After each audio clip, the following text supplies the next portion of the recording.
नमस्कार, आप देख रहे हैं देश की बात और मैं हूं नगमा। सबसे पहले बात करते हैं उत्तर प्रदेश की, जो पहले ही पंचायत चुनाव के बाद अब कोरोना के प्रकोप से जूझ रहा है। और अब साथ साथ खबर यह आई है कि कई इलाकों में पंचायत चुनाव के परिणाम हिंसक रूप लेने लगे हैं। बाराबंकी जिले में एक दिन पहले चुनावी दबदबे को लेकर दो पक्षों में जबरदस्त मारपीट हुई, जिसमें एक शख्स को लाठी और डंडों से इतना पीटा गया कि वो बुरी तरह से घायल हो गया, जिसके बाद दबंगों ने घर की छतों पर हथगोले फेंके। इसमें 8 लोग घायल हुए हैं, जो जिंदगी और मौत से इस समय जूझ रहे हैं, यानी कि वो बुरी तरह से घायल हैं। तो ये बाराबंकी की कहानी है। उधर श्रावस्ती जिले के गुलरा गांव में कल हारे हुए प्रधान पद के उम्मीदवार के खेत में जीते हुए प्रधान की बकरी चली गई। इसे लेकर दोनों परिवार आपस में भिड़ गए, लाठी डंडे चले और एक शख्स की मौत तक हो गई और 5 घायल हैं, सिर्फ बकरी दूसरे खेत में जाने के मामले पर। और सीतापुर जिले के कनवा खेत गांव में पंचायत चुनाव की रंजिश में आज हिंसा हुई। दो पक्षों के बीच गोलीबारी, लाठी डंडे चले। एक जिला पंचायत अध्यक्ष अपनी छत से गोली चलाता हुआ नजर आ रहा है। प्रधानी का चुनाव जीती महिला के पति को गोली लगी है और कई लोग लाठी और डंडों से घायल हुए हैं।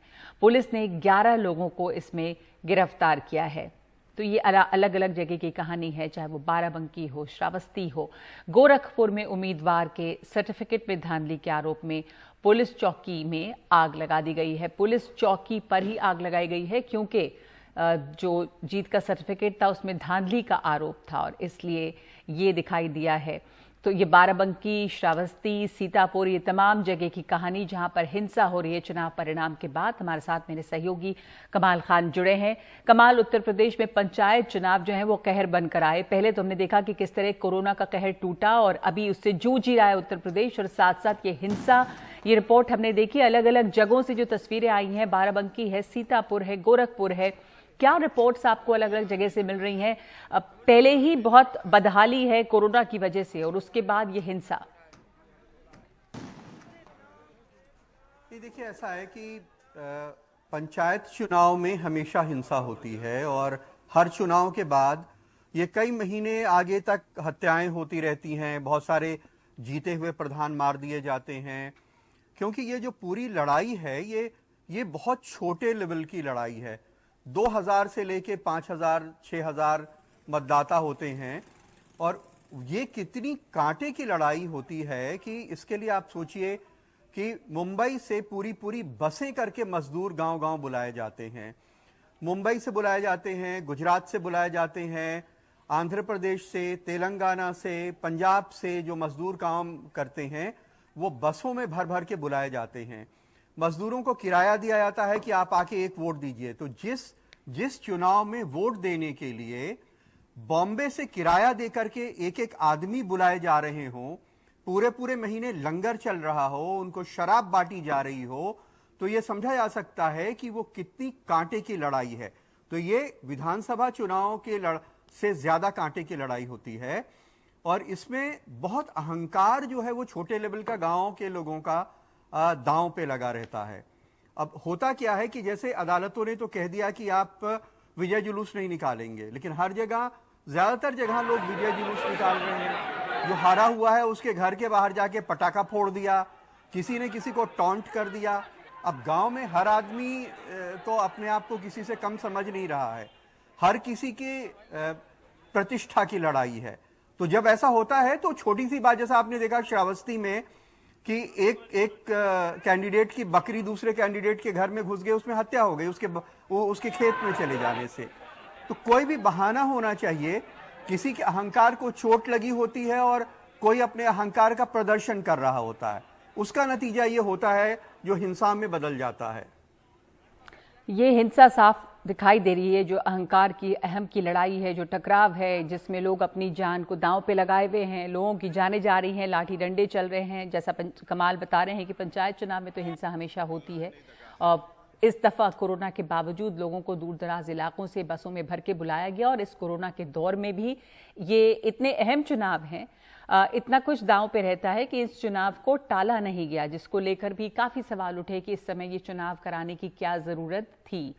तो शुक्रिया आपका कमाल इस बातचीत के लिए। उत्तर प्रदेश के पंचायत चुनावों में समाजवादी पार्टी सबसे बड़ी पार्टी बनकर उभरी है और बीजेपी दूसरे नंबर पर है। पिछले चुनाव के मुकाबले बीजेपी फायदे में रही, लेकिन अयोध्या, काशी, मथुरा और प्रयागराज में वो औंधे मुंह गिरी, जहां 197 सीटों में से उसे सिर्फ 36 सीटें मिली और मुख्यमंत्री आदित्यनाथ के जिले गोरखपुर में भी उसे 68 में से सिर्फ 20 सीटें मिली हैं।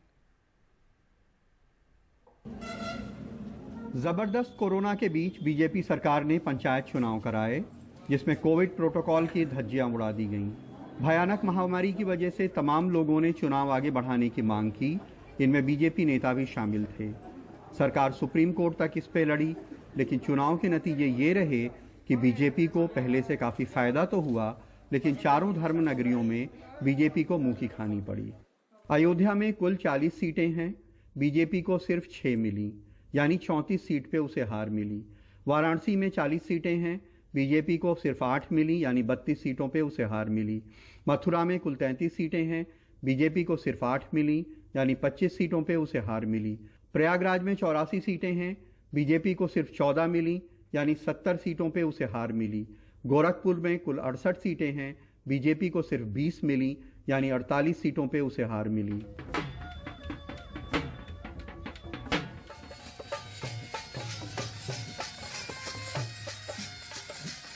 अयोध्या बीजेपी के लिए धर्म स्थानों में सबसे बड़ा मुद्दा रहा है। अयोध्या पे उसने काफी निवेश किया है। योगी सरकार ने अयोध्या की दिवाली को ही देशव्यापी शोहरत दिलवाई। राम मंदिर का भूमि पूजन करने प्रधानमंत्री यहां खुद आए, लेकिन उसी अयोध्या में बीजेपी को 40 में से 6 सीटें मिली। लेकिन बीजेपी कहती है कि इसके बावजूद जिला पंचायत अध्यक्ष वो अपना बना लेंगे। और आप विश्वास रखिए, जिला पंचायत अध्यक्ष भारतीय जनता पार्टी का ही होगा और सभी ब्लॉकों में ब्लॉक प्रमुख भारतीय जनता पार्टी के होंगे। हाँ, ये बात जरूर है कि कहीं अगर कहीं कोई चीज़ कमी रह गई होगी या कहीं किसी प्रदर्शन में कहीं खराबी रही होगी तो उसको पार्टी के नेतागण बातचीत करके अपनी कमियों को सुधारेंगे। प्रयागराज में कुंभ में सरकार ने जी जान लगा दी, उसकी सफलता का श्रेय भी लूटा, लेकिन वहां भी पार्टी बुरी तरह हारी। वाराणसी तो खुद प्रधानमंत्री मोदी का चुनाव क्षेत्र है, लेकिन यहां बीजेपी को 40 में से सिर्फ 8 सीटें मिली। मथुरा में भी बीजेपी का दांव बड़ा है। कृष्ण जन्मस्थान का मुद्दा भी बीजेपी के लोग उठा रहे हैं। यहां भी बुरी हार हुई। पार्टी कहती है कि वहां कोरोना की वजह से लोगों ने वोट नहीं दिया। बहुत सारे कारण थे इसमें, जैसे कि कोरोना था तो कोरोना की वजह से भी व्यक्ति उतना निकल नहीं पाया जितना निकलना चाहिए था। पंचायत चुनाव में समाजवादी पार्टी का हमेशा से दबदबा रहा है, लेकिन इस बार बीजेपी ने भी अपना प्रदर्शन सुधारा है। यूपी में कुल वार्डों की संख्या 3050 है। एसपी आरएलडी अलायंस को 828 सीटें, बीजेपी को 750, बीएसपी को 381, कांग्रेस को 76, आम आदमी पार्टी को 64 और निर्दलीय व अन्य छोटी पार्टियों को 951 सीटें मिली हैं। आप ये जान लीजिए कि इन 4 सालों में योगी आदित्यनाथ जी की सरकार में जो उत्तर प्रदेश की जनता ठगी और छली गई है, जो आज जनता बेड और ऑक्सीजन दवा के अभाव में मर रही है, जो इंजेक्शन और एम्बुलेंस की कालाबाजारी योगी सरकार में चल रही है, जो लोगों की जान इतनी सस्ती हो गई है योगी आदित्यनाथ जी की सरकार में, उसका परिणाम आज योगी सरकार को भुगतना पड़ रहा है। लोकसभा से लेके पंचायत तक चुनावों में हार जीत के अलग अलग कारण होते हैं, लेकिन पंचायत चुनावों के ये नतीजे सत्ताधारी दल के लिए चिंतन का विषय जरूर हैं। वाराणसी में अजय सिंह, मथुरा में सौरभ गौतम और अयोध्या में प्रमोद श्रीवास्तव के साथ कमाल खान, एनडीटीवी इंडिया। और हाल ही में उत्तर प्रदेश में जो निकाय चुनाव खत्म हुए हैं, जिससे गांव-गांव में जिसमें ज़बरदस्त भीड़ देखने को मिली है, उसके बाद से हालात ये हैं कि उत्तर प्रदेश के हर गांव में कोरोना के मामले सामने आ रहे हैं। लोगों का कहना है कि बहुत से लोग सांस फूलने की समस्या की वजह से मर रहे हैं, क्योंकि टेस्टिंग न होने के कारण कोविड की पुष्टि नहीं हो रही है। हमारे सहयोगी सौरभ शुक्ला मेरठ के काकड़े गांव में पहुंचे, जहां पर कोरोना की जांच करवाने पर तकरीबन आधे लोग इससे पीड़ित पाए गए हैं। देखिए मेरठ से ये ग्राउंड रिपोर्ट।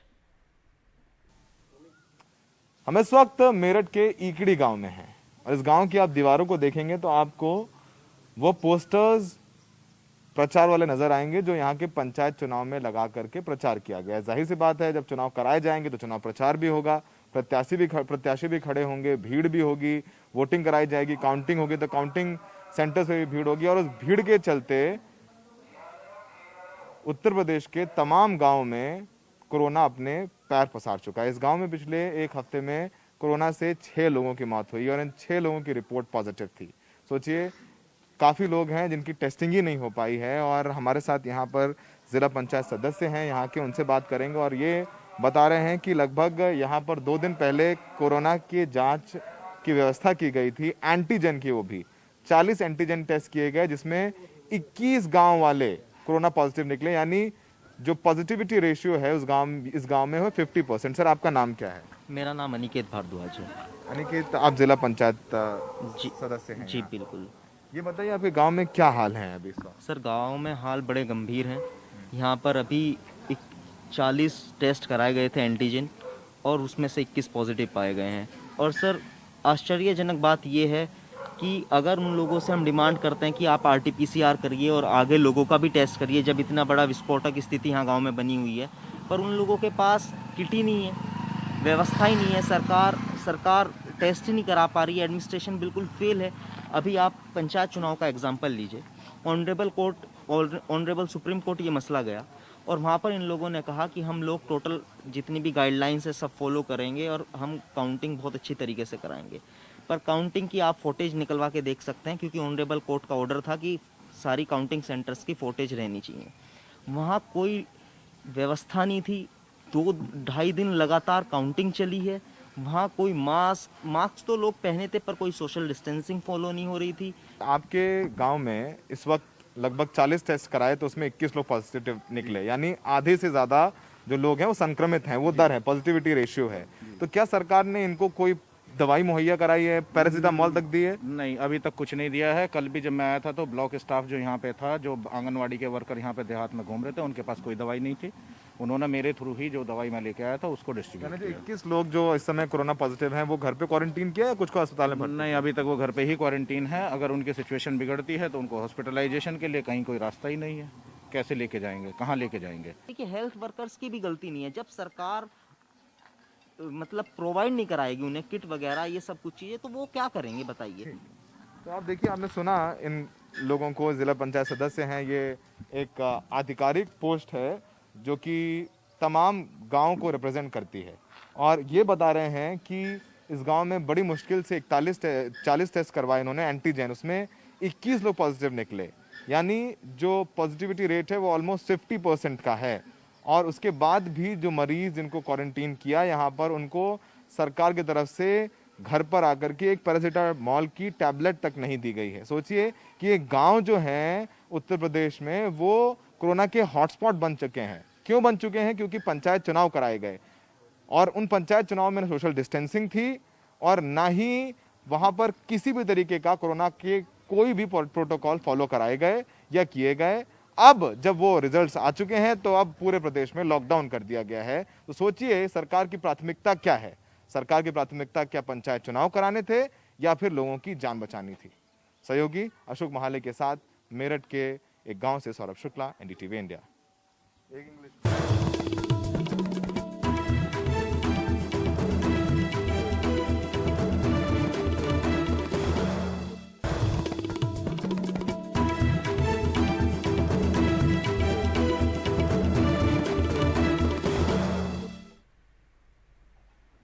गुड़गांव में कोरोना की वजह से 500 से ज्यादा लोगों की मौत हो चुकी है और 40,000 से ज्यादा कोरोना के सक्रिय मरीज हैं। ऑक्सीजन और बेड की यहां पहले से ही कमी देखी जा रही है और ऐसे में प्राइवेट एम्बुलेंस वालों ने किराए को लेकर अपनी सर्विस को रोक दिया है, जिससे मरीजों की परेशानी और भी ज्यादा बढ़ गई है।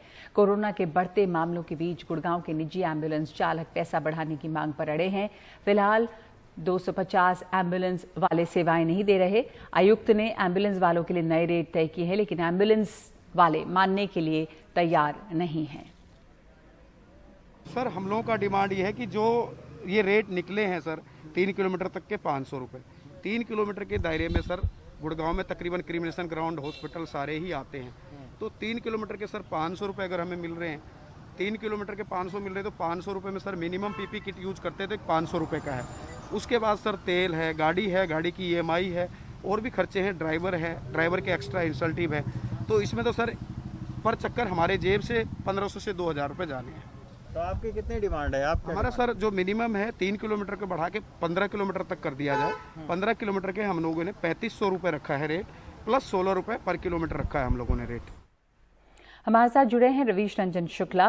रवीश, यहाँ पर गुड़गांव में किस तरह की समस्याएं आ रही हैं? प्राइवेट एम्बुलेंस वाले अड़े हुए हैं कि जो तय किया गया है रेट उस पर वो नहीं मानेंगे, उनको इसमें नुकसान हो रहा है। इस बीच एक पहले से ही जहाँ इतनी अफरा तफरी है, तमाम चीज़ों के लिए लोगों को एक लड़ाई लड़नी पड़ रही है, वो ऑक्सीजन हो, वो एम्बुलेंसेज हो। इस समय कितना गहरा है ये संकट? आज देखिए नगमा, आज एक शख्स से जो हमारी मुलाकात हुई, उसने गुरुग्राम से लुधियाना अपने पेशेंट को भिजवाना था और उससे 1,30,000 रुपये वसूल किया एम्बुलेंस वालों ने। तो इससे आप समझ सकती हैं कि किस तरीके से एम्बुलेंस के सर्विसेज के नाम पर लूटा जा रहा है लोगों को। लोग तो पहले से ही परेशान हैं, उसके बाद में एम्बुलेंस ने इतने हाई रेट कर दिए हैं। तो इसी के चलते जो है वो गुरुग्राम के जो डीसी हैं उन्होंने एक नया रेट बनाया, लेकिन अब उस नए रेट को भी कह रहे हैं कि ये हम नहीं मानेंगे, क्योंकि इस समय कोरोना का वक्त चल रहा है। तो पीपी किट पहनकर एम्बुलेंस के ड्राइवर को रात दिन जो है वो गाड़ी चलानी पड़ रही है। तो उनका ये कहना है कि 3500 रुपया दिया जाए और फिर जो है वो 16 रुपये पर किलोमीटर के हिसाब से मतलब उनको पैसा दिया जाए।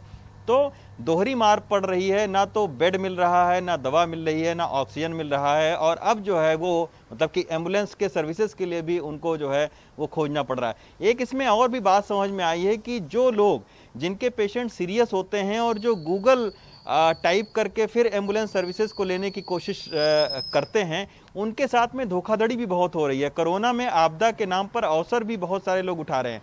अब गूगल ऐड देकर अपने नाम, अपने जो है वो मोबाइल नंबर को पहले कर देते हैं ऊपर। तो जैसे ही कोई सर्च करता है कि एम्बुलेंस सर्विसेज की ज़रूरत है तो फ्रॉड टाइप के जो नंबर हैं वो पहले आते हैं, तो उस पर लोग फ़ोन करते हैं।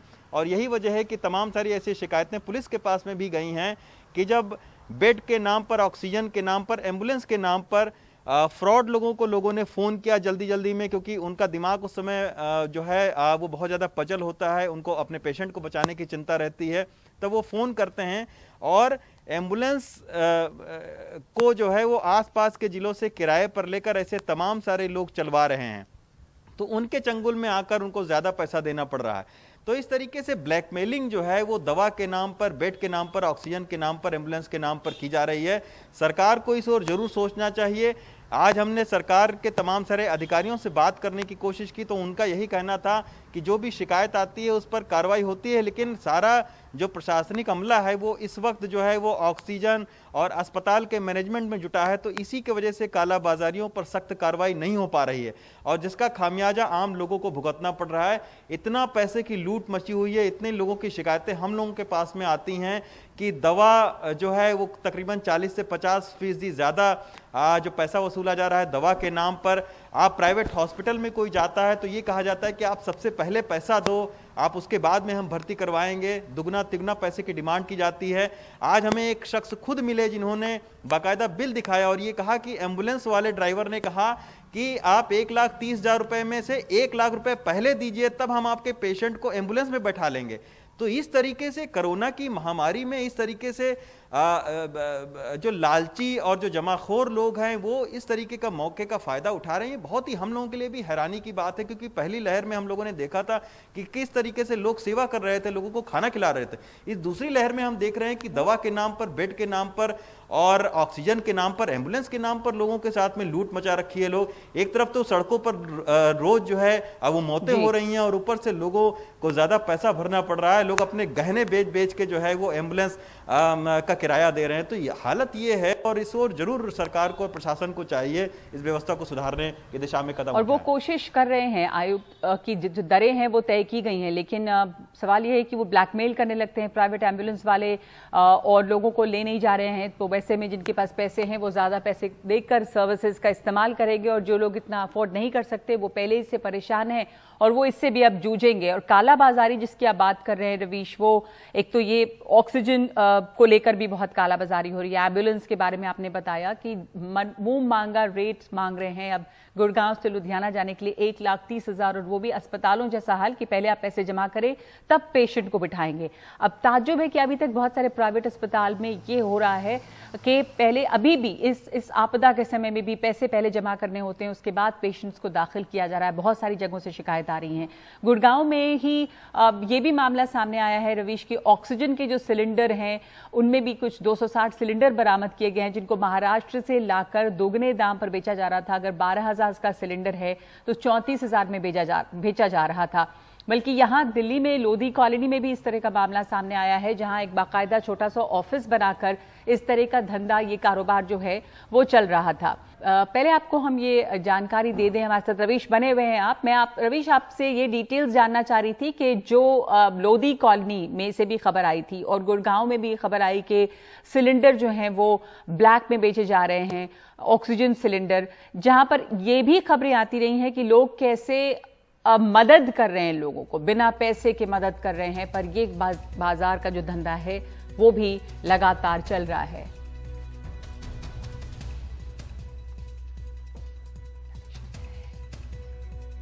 रवीश आप हैं हमारे साथ, ये जो जानकारी मिली है तमाम इसके बारे में क्या डिटेल्स आई हैं? जी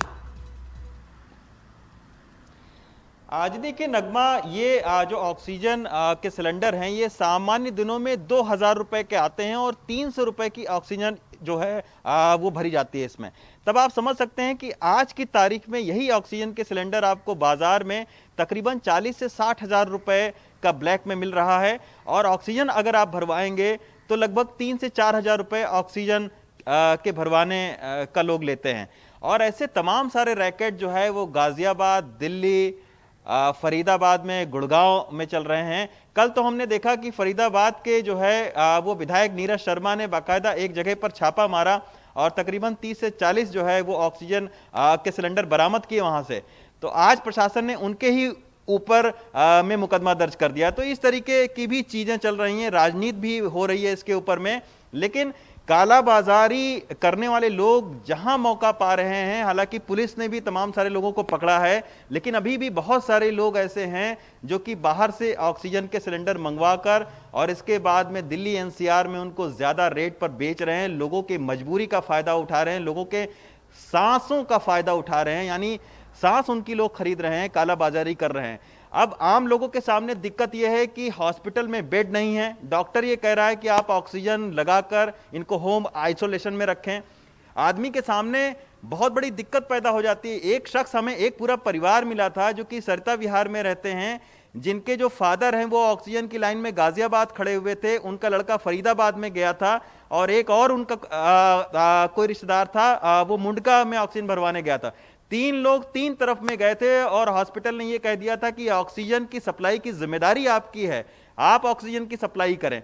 तो अब हम उम्मीद करते हैं कि जो ऑक्सीजन ट्रेनें चलाई गई हैं, जो कि आज केजरीवाल जी ने खुद कहा कि केंद्र सरकार उनको ज्यादा ऑक्सीजन दे, तो जल्द से जल्द इस समस्या का हल निकालें, क्योंकि इससे आम आदमी की जानें भी जा रही हैं और उनको आर्थिक तौर पर बहुत ज्यादा चोट पहुंच रही है। इससे दुगनी जो है वो आपदा उनके ऊपर में बीत रही है। एक जो है वो व्यक्तिगत आदमी के ऊपर में पैसे भी ज्यादा दे रहा है, अपना घर बार बेच के, अपने गहने बेचकर किसी तरीके से लोन लेकर पैसा दे रहा है, और दूसरी बात है कि जान पर भी लोगों की बन आती है।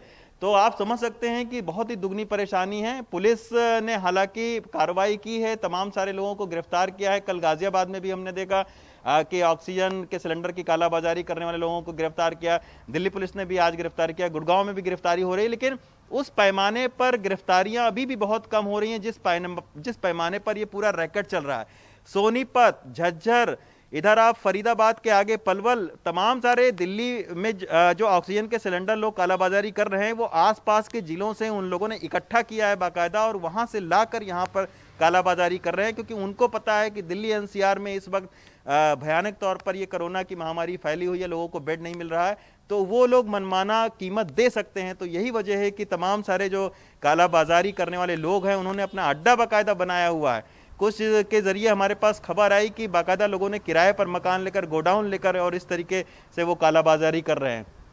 तो निश्चित तौर पर इस पर कड़ी कार्रवाई करने की भी जरूरत है और लोगों को खुद से भी अपना सोचने की जरूरत है कि इस आपदा में हम किस तरीके का काम कर रहे हैं कि जब आदमी की जान को बचाने की जरूरत है तब हम उसकी जान का सौदा कर रहे हैं इस तरीके से। तो लोगों को भी अपने अंतर्मन में झांकने की जरूरत है कि जो लोग कालाबाजारी कर रहे हैं, जब जरूरत जिनको मौका मिल गया है तो क्यों ना इसमें पैसे बना लें। ऐसे लोगों की कोई कमी नहीं है। साथ साथ ऐसे भी लोग हैं, अच्छी बात यह है, जो अपना सब कुछ अपने खर्च पे लोगों की मदद कर रहे हैं। बल्कि कल ही हमने महाराष्ट्र से एक रिपोर्ट दिखाई थी जहां पर एक महिला जो है उन्होंने अपनी तमाम जमा पूंजी जो है उसको देकर अपने पति से कहा है कि वो ऑक्सीजन से लोगों की मदद करें और वो परिवार जो है वो मदद कर रहा है लोगों की मुफ्त में। एक बात और आपसे समझना चाहते हैं कि ये जो दरें फिक्स की गई हैं, ये रेट्स क्या हैं? अगर हम दोनों चीज़ों की बात करें, जैसे एम्बुलेंस के लिए भी गुड़गांव के इलाके में अगर देखें तो क्या रेट तय किया गया है जिसके ऊपर ये मान नहीं रहे एम्बुलेंस वाले? ऑक्सीजन की इतनी कालाबाजारी हो रही है, अब 12,000 का सिलेंडर 34,000 में बेचा जा रहा है। क्या इनके रेट्स हैं? क्या दरअसल दर क्या है इनके? जी देखिए, अभी तक प्रशासन ने कोशिश की है कि ऑक्सीजन के सिलेंडर वो फ्री में भरें, क्योंकि होम आइसोलेशन में जो भी लोग हैं तो वो गाजियाबाद में, दिल्ली में, तमाम सारे जिलों में इस तरीके की कोशिश की गई है कि ऑक्सीजन के सिलेंडर अगर कोई अपने पेशेंट का प्रिस्क्रिप्शन लेकर आता है और ये उसमें लिखा रहता है एक हॉस्पिटल की तरफ से कि होम आइसोलेशन के तहत इनको सिलेंडर की ज़रूरत है, ऑक्सीजन की ज़रूरत है, तो प्रशासन ये जो है वो कोशिश करता है कि वो फ्री में उनको भर कर दे। और अगर नहीं भी फ्री में कोई अगर भर रहा है तो मैंने आपको बताया कि सामान्य दिनों में 200 से 300 रुपए जो है वो ऑक्सीजन के भरने का खर्चा है और तकरीबन 2 से 3,000 रुपए ऑक्सीजन का जो सिलेंडर है वो मिलता है। तो अगर बहुत ज्यादा क्राइसिस है 500 रुपए आप ले लीजिए, लेकिन अब ये हो रहा है कि 4 से 5,000 रुपए लिया जा रहा है, ज्यादा पैसा चार्जेस किया जा रहा है। एम्बुलेंस की जहां तक बात है तो एम्बुलेंस आम दिनों में जैसा कि दिल्ली के अंदर में है, कैट सर्विसेज है, बहुत अच्छी सर्विसेज है, आम दिनों में कोई जो है वो पैसा भी नहीं चार्ज किया जाता है अगर आप 100 नंबर पर आपने कॉल कर दिया है। लेकिन इस वक्त अगर प्राइवेट एम्बुलेंस को हम देखें तो आमतौर पर जो है उनका चार्जेस होता है 20 रुपए प्रति किलोमीटर, जो कि अब वो बहुत ज़्यादा ले रहे हैं। तो दिक्कत इस बात की है कि चलिए जो मतलब कि प्राइवेट एम्बुलेंस के ड्राइवर हैं, ये उनका कहना है कि इस वक्त कोरोना की महामारी चल रही है, उनके भी जान को खतरा है, तो आप 20 किलोमीटर के बजाय 25 रुपए पर किलोमीटर आप ले लीजिए, 30 रुपए पर किलोमीटर आप ले लीजिए, क्योंकि पीपी किट आपको पहनना रहता है, तमाम सारे सैनिटाइज आपको करना रहता है चीज़ों को। लेकिन अगर आप उससे 100 रुपए प्रति किलोमीटर आप लेने लगेंगे किसी के मजबूरी का फायदा उठाकर, तो फिर आप समझ सकते हैं कि किस तरीके से लोगों को इस वक्त जो है वो दोहरा मार झेलना पड़ रहा है। ऑक्सीजन के सिलेंडर में हमने देखा कि गाजियाबाद में जो है वो नगर निगम ने कूपन बांटने शुरू किए हैं कि आपको कूपन दिया जाएगा और आपका टाइम बताया जाएगा कि कल आप अपना सिलेंडर लेकर आइए और आपको जो है वो भरा हुआ सिलेंडर दे दिया जाएगा। इस तरीके की अब व्यवस्थाएं बनाने में लोग जुटे हुए हैं, लेकिन अभी तक भी जो है वो व्यवस्थाएं नहीं बनी हैं। अभी आपको ऑक्सीजन के प्लांट पर लंबी लंबी लाइनें को देखने को मिलेंगी, लोगों को हैरान परेशान होते हुए आप देख सकते हैं, कालाबाजारी करने वाले लोगों को ज़्यादा पैसा जो है वो देते हुए देख सकते हैं। मुझे हैरानी इस बात की होती है नगमा कि दिल्ली, उत्तर प्रदेश, गुड़गांव में ये तस्वीर हमें देखने को मिल रही है, लेकिन महाराष्ट्र में हमसे पहले जो है वो कोरोना का इतना बड़ा संक्रमण आया, लेकिन वहाँ के किसी भी मरीज को हमने नहीं देखा कि ऑक्सीजन का सिलेंडर लेकर वो जो है वो दर-दर की ठोकरें खा रहा हो। तो वहाँ का क्या सिस्टम है? सुप्रीम कोर्ट ने भी कल ये कहा है कि आपको महाराष्ट्र के सिस्टम को फॉलो करना चाहिए। तो ये एक बड़ी हैरानी वाली बात है। कहीं ना कहीं दिल्ली के मुख्यमंत्री को भी देखना चाहिए कि आखिर वो कौन सा सिस्टम है। उनका ये कहना है कि ऑक्सीजन की कमी है, लेकिन थोड़ा सा मुझे लगता है कि डिस्ट्रीब्यूशन में कहीं ना कहीं दिक्कत है और इसी का फ़ायदा कालाबाजारी करने वाले लोग उठा रहे हैं और वो इस वक्त चांदी काट रहे हैं लोगों की मजबूरी का फ़ायदा उठाकर। जी, ऑक्सीजन की कमी से तमाम सारी जानें जा रही हैं। नर्सिंग होम में गुड़गांव में आज मैं गया था 3 दिन पहले, जो है वहाँ पर कीर्ति नर्सिंग होम है। कीर्ति नर्सिंग होम में तकरीबन 6 लोगों के लिए नर्सिंग का आपूर्ति था, लेकिन वो बाद में उनको ऑक्सीजन की सप्लाई नहीं हो पाई और 4 लोगों की मौत हो गई। तो इस तरीके के तमाम सारे उदाहरण हमारे सामने हैं। बिल्कुल, धन्यवाद आपका रवीश, विस्तार में बताने के लिए किस तरह से ये समस्या खड़ी हुई है और कैसे दिल्ली को महाराष्ट्र से सीख लेनी चाहिए कि वहां पर इस त्रासदी के दौरान वो तस्वीरें नजर नहीं आई जो दिल्ली में नजर आ रही हैं, जहां लोग ऑक्सीजन सिलेंडर लेकर भटक रहे हैं दर दर, जहां प्लांट्स के बाहर लंबी लाइन लगी हुई है। तो देश की बात में समय एक ब्रेक ले रहे हैं।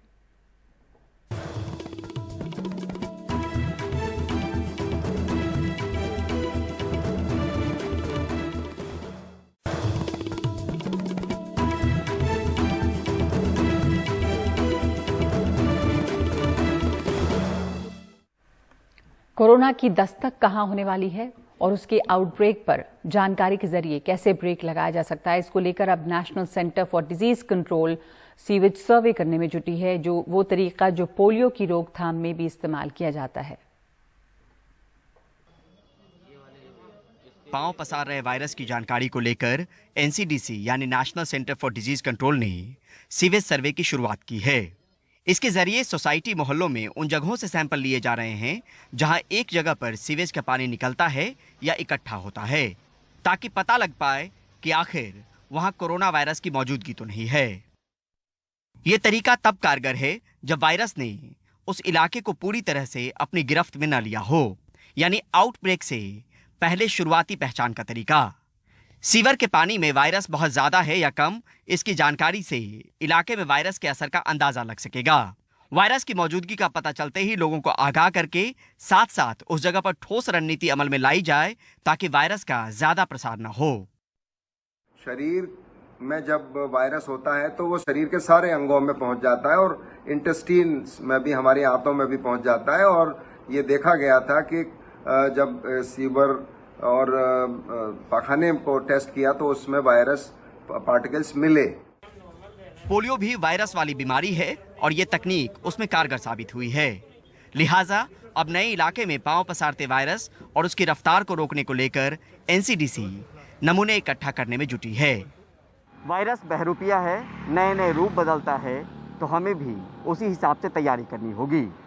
तौर तरीके में बदलाव करना होगा ताकि वायरस के पांव पसारने से पहले हमारी तैयारी पूरी हो। नई दिल्ली से परिमल कुमार, एनडीटीवी इंडिया।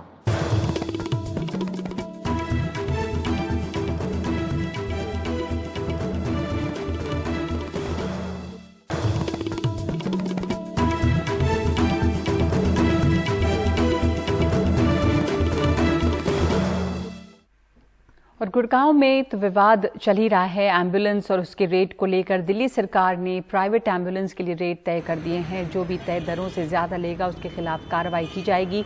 अब से कुछ देर पहले दिल्ली सरकार ने इस बारे में आदेश जारी किया है और इसके मुताबिक पेशेंट ट्रांसपोर्ट एम्बुलेंस प्रति 10 किलोमीटर तक अधिकतम 1500 रुपये और 10 किलोमीटर से ऊपर प्रति किलोमीटर 100 रुपये चार्ज करेगी। बेसिक लाइफ सपोर्ट एम्बुलेंस प्रति कॉल 10 किलोमीटर तक अधिकतम 2000 रुपये और 10 किलोमीटर से ऊपर प्रति किलोमीटर 100 रुपये चार्ज करेगी।